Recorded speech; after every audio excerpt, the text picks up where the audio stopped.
까칠한 세상 속 다정한 뉴스가 살아남는다. 안녕하세요, 조태임입니다. 안녕하세요. 저는 CBS 98.1, FM 98.1에서 오후 5시 반 저녁 뉴스 정다운의 뉴스톡 진행하고 있습니다. 하면서 지금 매주 화요일 오전에는 이 프로그램까지 하고 있는 과다 노동자이고요. 69시간을 이미 일을 하고 있는 것 같은데요. 그쵸. 네. 맞아요. 저는 이제 12년 차 기자고요. 지금은 뭐 주말 뉴스쇼 진행하고 있고요. 지금 아침 뉴스 편집팀에 있으면서 모든 뉴스를 다루고 있습니다. 그리고 총회 얘기했는데 전 오늘 학부모 총회를 네, 일과 가정의 양육을 위해서 열심히 일하는 워킹맘이기도 합니다.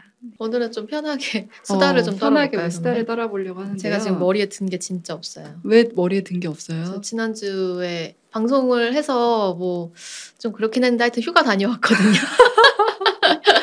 휴가인데도 지난주에 굳이 나와서 굳이 누구도 시키지 않았지만 근데 진짜 지난주에 우리 녹화하고 우리 지난주에 생방송하고 그때 이제 대통령실에서 입장 발표를 하고 그러니까. 그 며칠 뒤에도 아예 이제 그냥 다시 재검토하기로 했잖아요. 그러니까 69시간, 노동시간. 노동시간 69시간이 지금도 핫하고 그때도 핫하고 근데 좀 이렇게 되면 좀 줄이지 않을까 싶긴 해요. 아니 근데 제가 뉴스를 제대로 못 봐서 좀 그렇긴 한데 60시간 상하로 두고 60시간 이상 일하면 힘들다 이렇게 말하셨더라고요. 대통령이. 네. 뭐예요? 69시간을 그러니까 얘기를 했는데 갑자기 60시간 상한이라고 얘기하면 다시 정책 다시 짠다는 건지 뭔지. 다시 재검토를 한다는 건데 근데 60시간이라는 것도 완전히 내가 후퇴할 수는 없어서 마지노선으로 60시간을 정한 게 아닐까. 그러니까 현실적으로 60시간 하면 너무 반발이 크니까 60시간도 반발이 있을 수 있거든요. 근데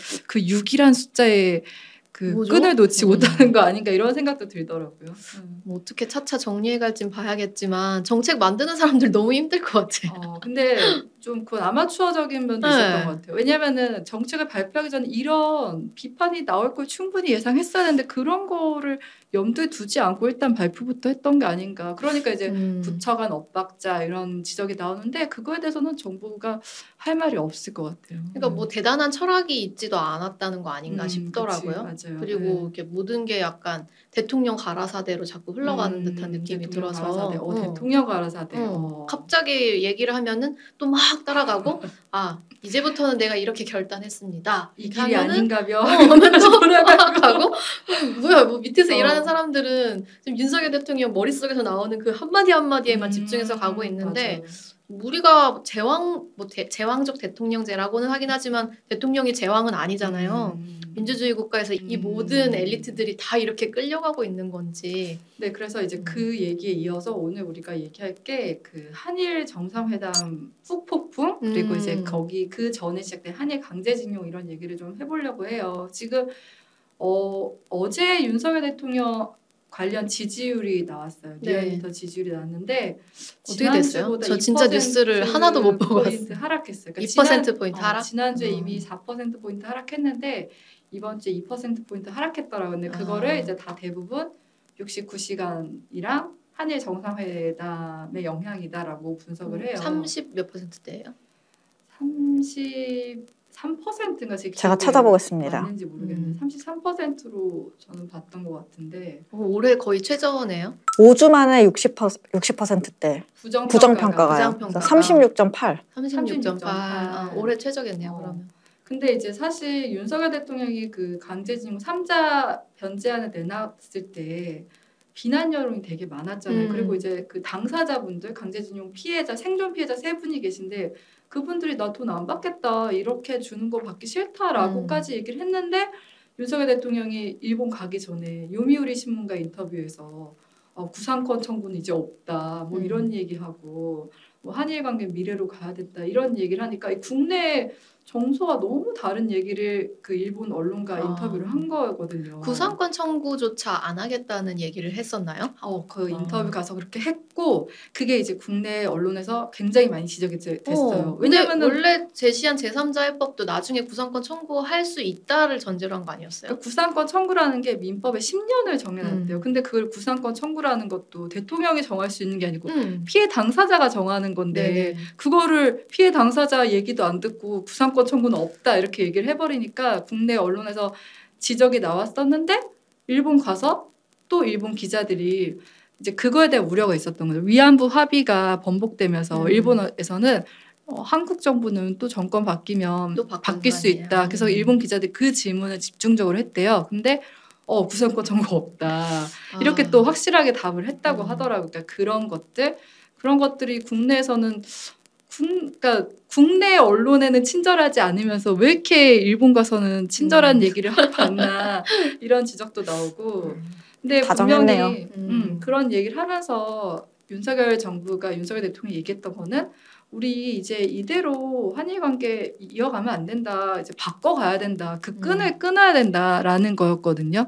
그래서 반목하는 이 흐름을 끊고 다시 이제 화합회장으로 나아가기 위해서 이 단락을 정리를 본인이 하겠다는 그런 거예요. 그 의지가 되게 강했고 그리고 실제 대통령실 내에서도 그런 얘기 있었잖아요. 1% 지지율 나와도 이건 그대로 갖고 간다. 그러니까 일종의 내 사명이다.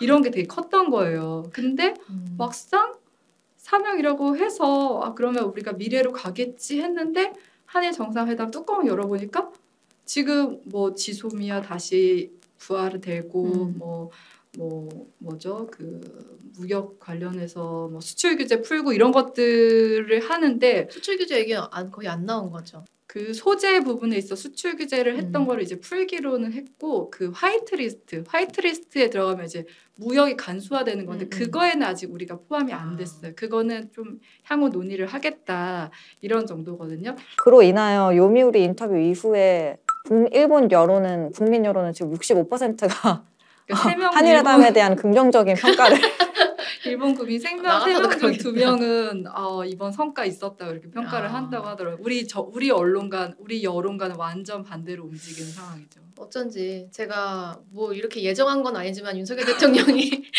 방이라는 그 날 맞춰서 오사카를 기간에 갔잖아요. 같은 기간에 출국했잖아요. 제가 그래서 혹시 현장 연결하게 되는 거 아닌가 매우 우려했으나 다행히 이제 우리 제작진의 배려로 뭐 전화 연결은 전혀 하지 않았고 열심히 놀다 왔는데. 근데 분위기 진짜 어땠어요? 막 그 일본 언론에서 윤석열 대통령 왔을 때 엄청 그러니까 우리 대통령실에서 주장은 일본에서 윤석열 대통령 굉장히 환영했다. 아니 뭐 제가 노느라 집중해가지고 사실 이제 뭐 선배가 분위기도 어떤지 한 번씩 봐봐 이렇게 부탁하셨는데 전혀 보진 않았거든요. 근데 이제 뭐 WBC 관련해서 TV에서 나오고 신문 이제 매대에 WBC 관련한 그 것들이 일면으로 붙어 있고 지금 일본은 사실 WBC가 제일 핫하다면서요. 그런 거는 제가 굳이 찾으려 하지 않아도 눈에 탁탁 걸리더라고요. 지금 그걸로는 굉장히 열풍인 것 같은데 윤석열 대통령 방한에 대해서는 제가 지나가다가 이제 눈에 걸려서 본 건 없었어요. 그리고 그 일본은 이제 오사카에서 밤에 또 이제 술을 좀 마셨을 거 아닙니까? 그래서 술집을 가는데 이제 큰 술집 말고 좀 작은 술집들이 예쁜 곳이 되게 많잖아요. 보통 이게 다찌라고 하나요? 그 조리를 하는 주인이랑 마주보고 먹을 수 있는 그런 선술집들에 가면은 술을 먹다가 옆 사람이랑 말을 자연스럽게 섞게 되는데 일본인들이랑도 이제 짧은 영어로 대화를 하고 했는데 주로 이제 이거 많이 물어봐요. TT. Do you know TT? 그래서 나 당연히 알지. 너 누구 팬이냐? 난 사나 팬이다. 나는 모모 팬이다. 뭐 누구 좋아한다. 뭐 이런 얘기하고. K-팝 얘기하고. 네, K-팝 얘기하고 뭐 르세라핌 뭐 멤버 누구 아냐 뭐 이런 얘기하고. 대통령이 이제 뭐 와 있던 시기니까 사실 한국 사람이라고 하면은 뉴스를 본 사람 물어볼 법 하잖아요. 니네 대통령 지금 와 있어 이렇게. 근데 그런 얘기는 나누지 않았어요. 그래서 이제 결과적으로는 뭐 지금 이제 언론 보도 나오는 거는 일본에서는 원래 그 의제는 그 한일 강제징용이랑 그런 우리 그 한일 수출 규제 이런 것들이었는데 지금 추가로 언론 보도 나오는 거는 위안부 합의 문제도 얘기하고 기시다 총리가 독도 얘기까지 나오던데요? 독도 얘기도 했다고 하는데 우리 정부에서는 독도 얘기는 한 적 없다 부인을 하고 있고요. 위안부 공식 안건으로 다뤄진 적이 없다 이렇게 얘기한 거죠. 그러니까 제가 듣기로는 그 위안부 합의는 공식 의제로 다룬 적 없다. 독도는 얘기 나온 적 없다. 그러니까 독도에 대해서는 명확하게 우리 정부에서 부정을 했는데 위안부 합의에 대해서는 공식 의제로 다뤄지지 않았다 이렇게 얘기를 하니까 아마 얘기를 꺼낸 것 같긴 해요.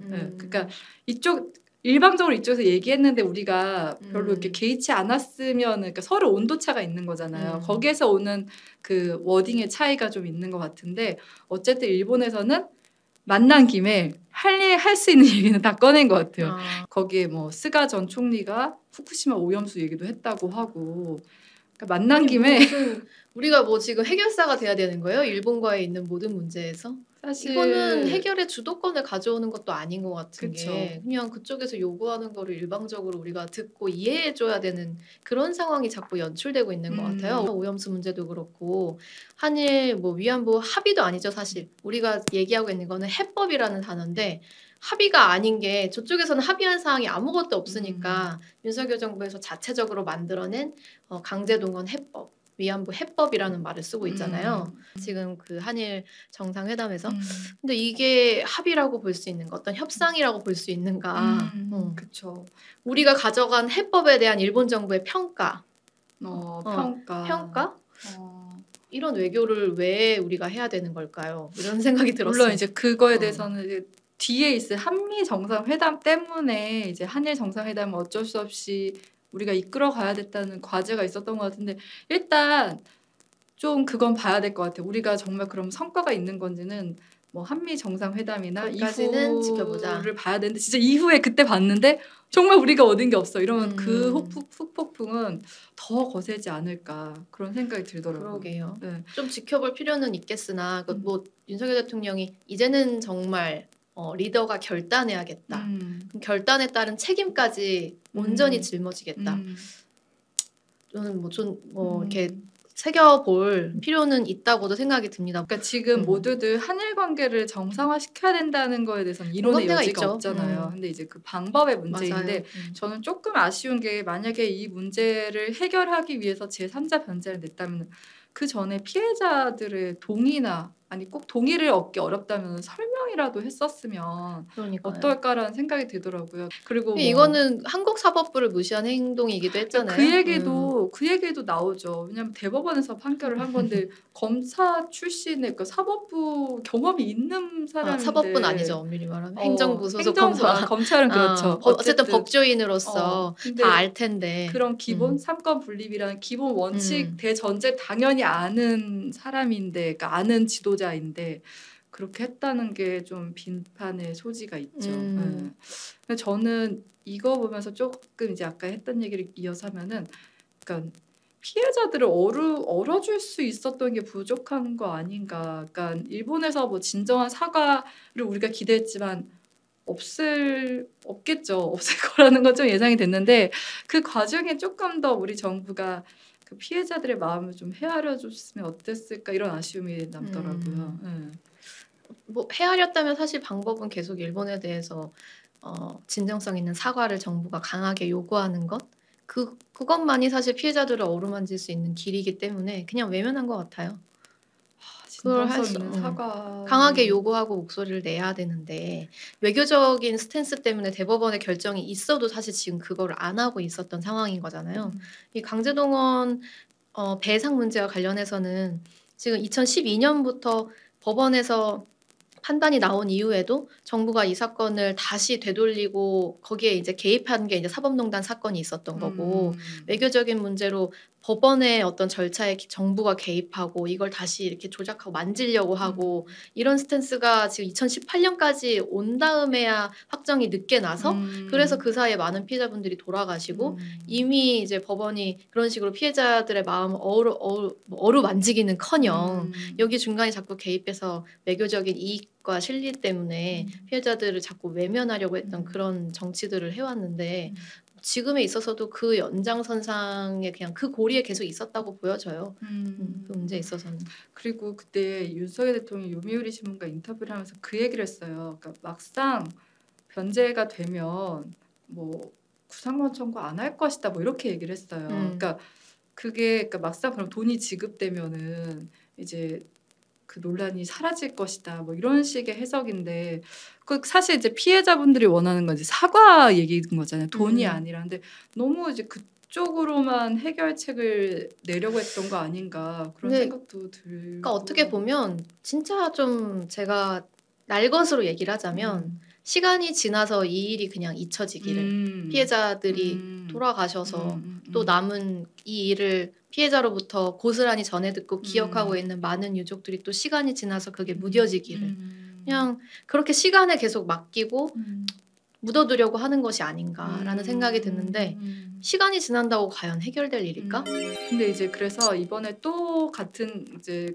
상황에서 좀 하나가 또 이슈가 됐던 게 시간이 지난다고 과연 잊혀질까에 대한 그 과거사의 얘기에서 전두환 씨의 손자 전우원 씨, 네, 그러니까 정재용, 그러니까 전두환 씨의 차남, 전재용 씨의 또 차남, 전우원 씨의 폭로가 지난주에 또 굉장한 이슈였거든요. 한참 더 넘겼어요. 과거사 이슈에서 지금 비슷한 그 과거사에 대한 이야기를 하면서 우리가 이것도 한번 픽해보자 했잖아요.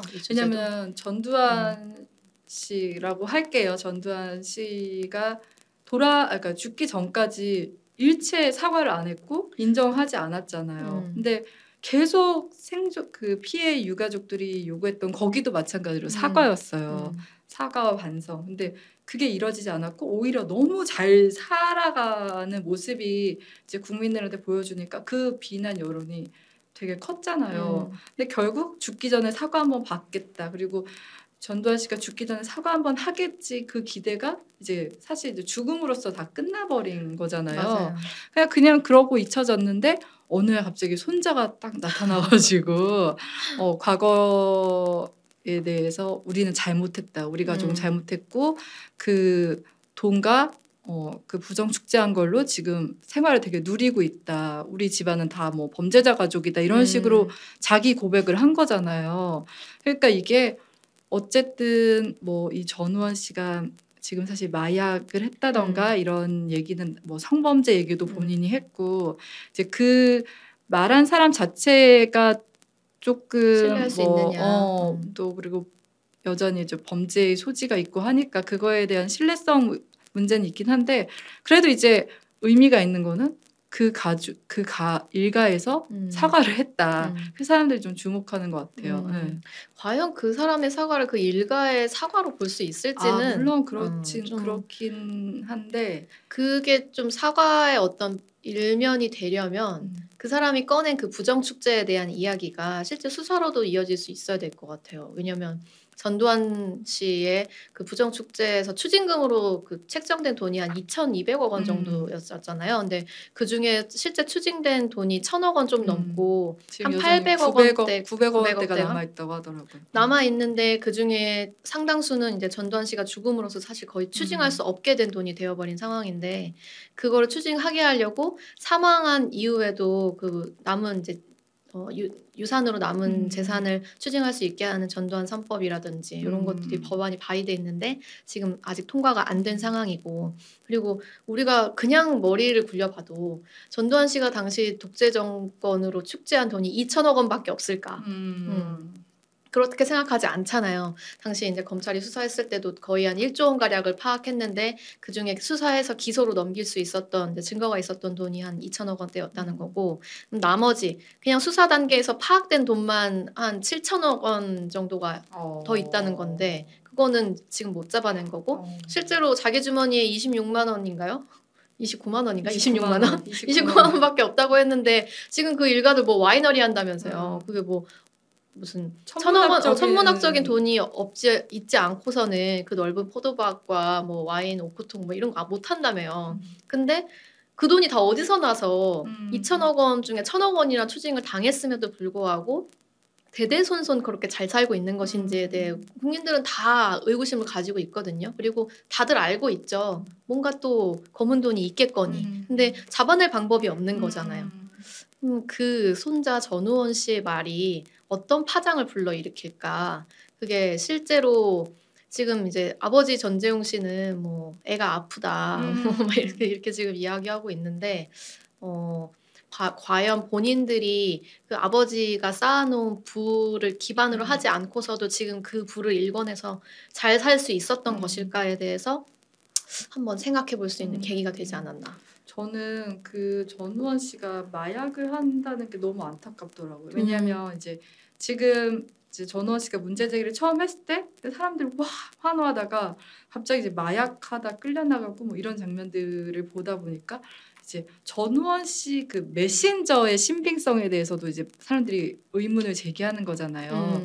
근데 그게 좀 안타깝더라고요. 그러니까 그 제가 봤을 땐 그 말들이 굉장히 구체적이어서 어느 정도 근거 없는 얘기는 아닐 것 같거든요. 근데 만약에 반대쪽에서 몰아가자면은 저 사람 제정신 아니야 이렇게 몰아가서 그 말 자체의 무게감을 되게 낮출 것 같다는 그런 생각이 들더라고요. 근데 아까 다운 기자가 얘기한 것처럼 이번에 이렇게 문제 제기한 것도 되게 구체적이에요. 예를 들면은 뭐 자기 학자금 같은 경우는 가정부를 통해서 입금이 됐다. 그러니까 계좌 노출이 되면 안 되니까 그런 사례들을 되게 많이 얘기했거든요. 자기 엄마가 위자료를 받을 때도 직접 돈을 인출을 못해서 주변 지인들 통장을 통해서 인출했다 뭐 이런 얘기도 했어요. 그런 것들은 검찰 조사에 좀 발단이 될 수 있지 않을까. 뭐 만약 그런 누가 뭐 시민단체 고발이나 이런 걸 하겠죠. 그러면 그런 거에 단초는 되지 않을까 싶어요. 그래서 그게 되려면 또 이제 국회에서는 어쨌든 전두환 씨가 사망을 함으로써 그 추징할 수 있는 게 소급입법 문제가 있는 거잖아요. 근데 일각에서는 전두환 씨 사망 전에 법안이 발의됐기 때문에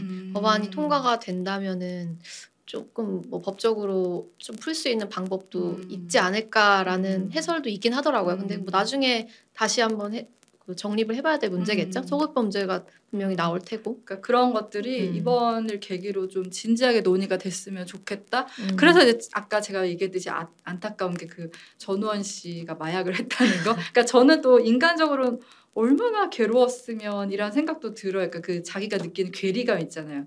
자기가 어렸을 때는 몰랐고 자기는 어떻게 보면 좀 그 생활을 누려왔던 거잖아요.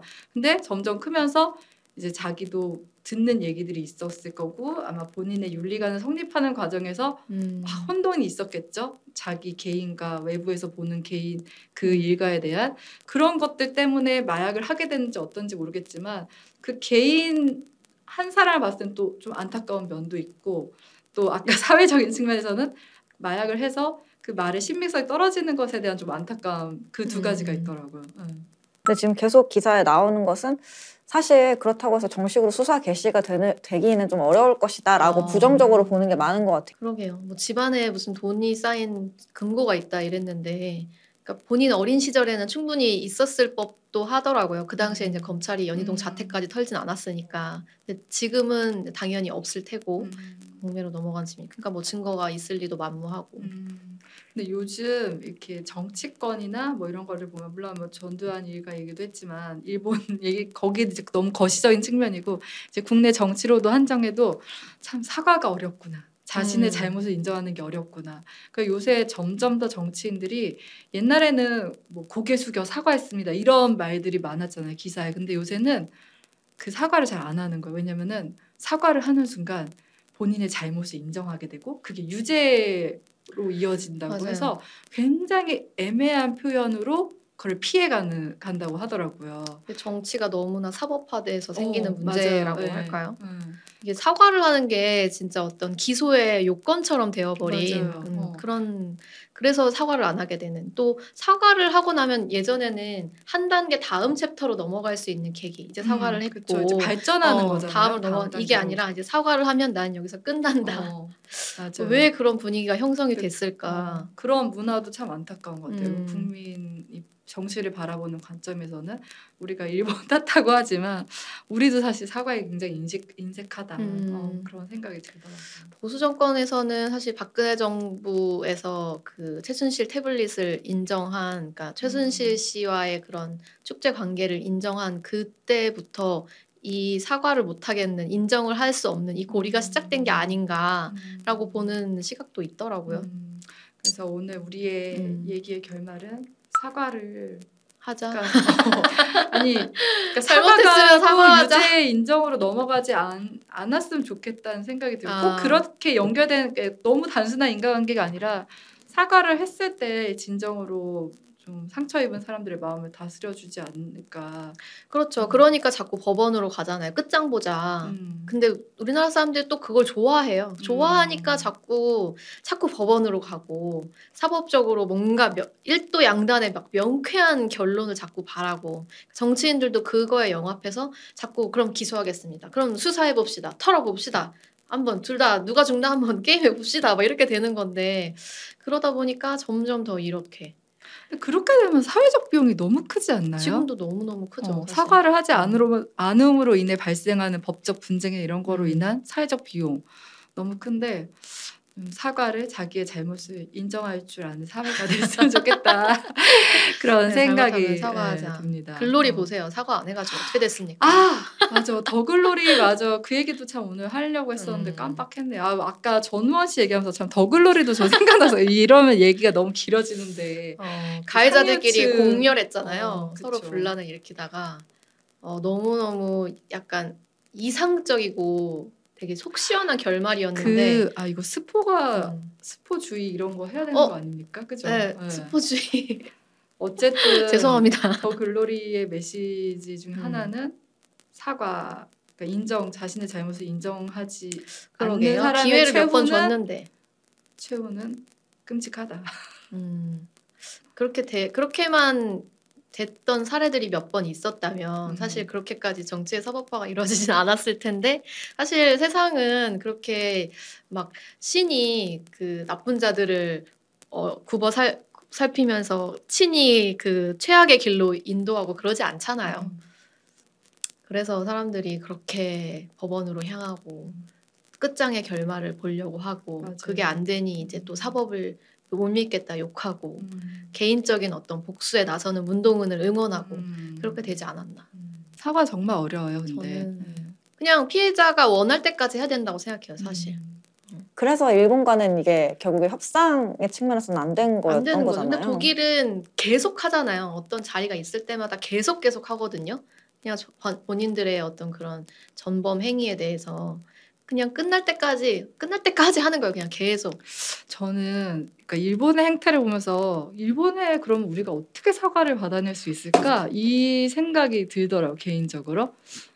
우리가 되게 경제적으로 일본보다 엄청 강해지면 얘네가 사과를 할까?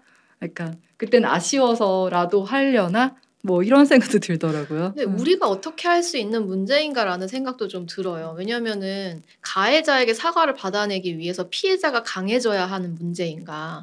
독일보다 강대한 국가가 세상에 뭐 몇 군데나 그러니까 있겠어요. 저는 그게 전제가 일본과 독일은 다르다는 거. 다르니까. 그래서 일본 내부에 어떤 정치적 자성이 있지 않고서는 사실 변하기 어려운 문제이고 그렇게 변하지 않는 일본에 대해서 국제사회가 제재를 가하고 이런 놈들이랑 상대할 수 없어라는 스탠스를 줘야 되는데 그렇지 않잖아요. 또 그렇게 안보 되는 것 문제도 같은데요. 같이 걸려 있고 이런 상황에 우리는 끼어 있는데 피해자인 우리가 나서서 무언가를 엄청나게 잘해서 이걸 막 다 사과를 성취해내는 이런 것 자체가 좀 굉장히 좀 신화적으로 느껴지기도 했어요. 그 글로리 보면서 그런 생각을 했어요. 제가 말씀드린 게 조금 패배주의적으로 들리셨을지도 모르겠는데 그런 말은 아니고 그냥 좀 고민이 많이 된다. 그런데 지금 대통령의 스탠스는 오늘로써 이거를 내가 좀 한번 결정지어 보겠다. 결단하겠다라는 이런 태도 조금 위험하지 않나. 저는 뭐 그런 결단을 할 수 있다고 생각하는데 그 과정에서 국민 자존심은 지켜줬으면 이라는 아쉬움이 남더라고요. 네. 오늘 우리 한일 강제징용 얘기에서 전두환 씨 일가 얘기에서 더글로리 얘기까지 대서사 얘기를 했는데 어쨌든 오늘의 결론은 심플합니다. 사과를 잘할 수 있는 사회가 됐으면 좋겠다. 네. 오늘 그러면 저희 좀 전보다 좀 훨씬 편하게 얘기를 해보자 해서 대본도 없이 조금 더 편하게 다가가려는 그런 생각에서 저희가 이렇게 해봤고요. 또 여러 의견 주시면은 저희가 또 계속 고쳐 나가고 발전해 나가도록 하겠습니다. 오늘 얘기 까칠한 회사 속 좀 다정했나요? 사과를 잘하자. 다정한 메시지로 끝냈습니다. 사과를 될 때까지 하자. 받아들여질 때까지. 만약에 내가 안 받아주면 어떡해요? 뭐 아기를 그래도 갖고 내가 안 받아주면 같아요. 악의는 아니죠. 뭐 풀리지 않는 마음인데 어떻게 하겠습니까? 그래도 끝날 때까지 해야죠. 성이라도 보여. 성이라도 보여야죠. 계속 그 사과를 받아주지 않는 그 마음을 내가 무게로 안고 살아야죠. 어떻게 하겠습니까? 네, 오늘은 그럼 우리 여기서 까칠한 세상 속 다정한 뉴스가 살아남는다 마무리할게요. 다음 주에 안녕. 뵙겠습니다. 다음 주에 봬요.